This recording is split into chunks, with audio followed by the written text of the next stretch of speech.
आज की कहानी है बहू के आते ही माँ क्यों बदल जाती है। कहानी पसंद आए तो कहानी को लाइक और चैनल को सब्सक्राइब जरूर करें। सुमन रूम में आई तो रूम में अंधेरा था।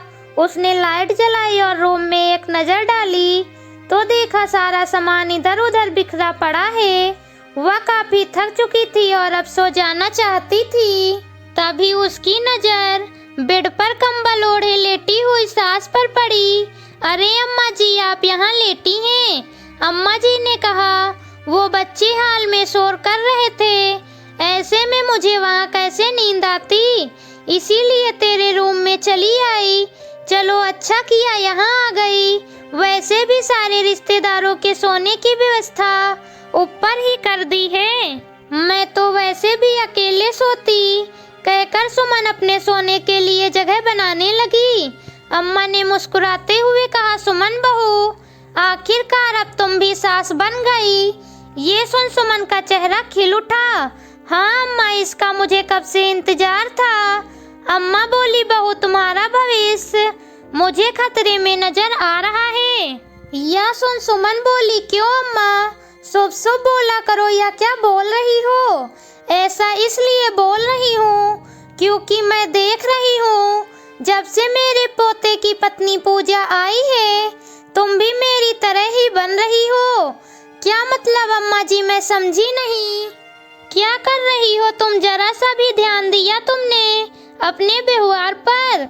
बहू घर में क्या आई, तुम तो बिल्कुल बदल ही गई। चुपचाप बैठी सब देख रही हूँ मैं। कैसे तुमने आते ही बहू पूजा पर रोक टोक लगाना शुरू कर दिया है। जिन रिश्तेदारों का तुम आज उसे हवाला दे रही हो, सब एक दो दिन में चले जाएंगे। साथ तो तुम दोनों को ही रहना है ना भविष्य में। और सच कहूँ तो मैं जानबूझ यहाँ तेरे पास लेटने चली आई ताकि तुम्हें अपनी तरह बनने से रोक सकूं। अब सुमन सच में सोच में डूब गई और उसे अपनी कही बातें याद आने लगी कि कैसे उसने पूजा के बैठते ही कहा, पूजा बहू थोड़ा पल्लू का ध्यान रखो। कितने अच्छे से वो घर की बच्चियों के साथ घुल मिल रही थी। और मैंने कहा, पूजा बहू, यूं घर की लड़कियों के साथ जोर जोर हंसना तुम्हें शोभा नहीं देता। थोड़ा अच्छे से रहो। मेरी बेटी नैन्सी से 3 साल ही तो बड़ी है पूजा, लड़कपन उसमें भी है अभी। कितनी खुशी से वो नैन्सी के साथ डांस करने लगी थी और मैंने क्या किया, बहू किसी ने डांस करने को कहा और तुम फौरन उछल कर चल दी। थोड़ा शर्म कर लो, अभी तुम नई नवेली दुल्हन हो इस घर की। हंसते चहकते हुए मेरे घर को अपना बनाने के लिए कदम बढ़ाती हुई पूजा एकदम से सहम गई। सुमन अपनी सास से बोली, सच कहा अम्मा आपने। हाँ सुमन, मैंने भी तो तेरे आते ही इसी तरह से तुम्हें रोकना टोकना शुरू कर दिया था। तू भी सर झुकाए सब कुछ मानती चली जा रही थी, लेकिन हर किसी के सब्र की एक सीमा होती है। और जब तेरे भी सब्र का बांध टूट गया था और तुमने अलग होने की जिद पकड़ ली थी, तब मुझे अपनी गलती समझ आई थी और समय रहते ही मैंने सब कुछ ठीक कर दिया था। तुम्हें रोकना टोकना बंद किया और धीरे धीरे सब कुछ ठीक होता चला गया। अब देखो हम दोनों की कितनी बनती है। सच कहा आपने अम्मा जी, अब मैं अपनी गलती सुधार लूंगी और ऐसे ही समय समय पर मुझे सही राह दिखाती रहना। अगली सुबह पूजा भारी भरकम साड़ी पहने गहनों से लदी धीरे धीरे सीढ़ियां उतर कर आ रही थी। सुमन को याद आया कि कल उसी ने तो कहा था बेचारी पूजा को, पूजा बेटा गुड मॉर्निंग। बेटा, मुझे लगा था कि आज सुबह मंदिर जाना है, इसलिए तुम्हें यह सब पहनने को बोल दिया था।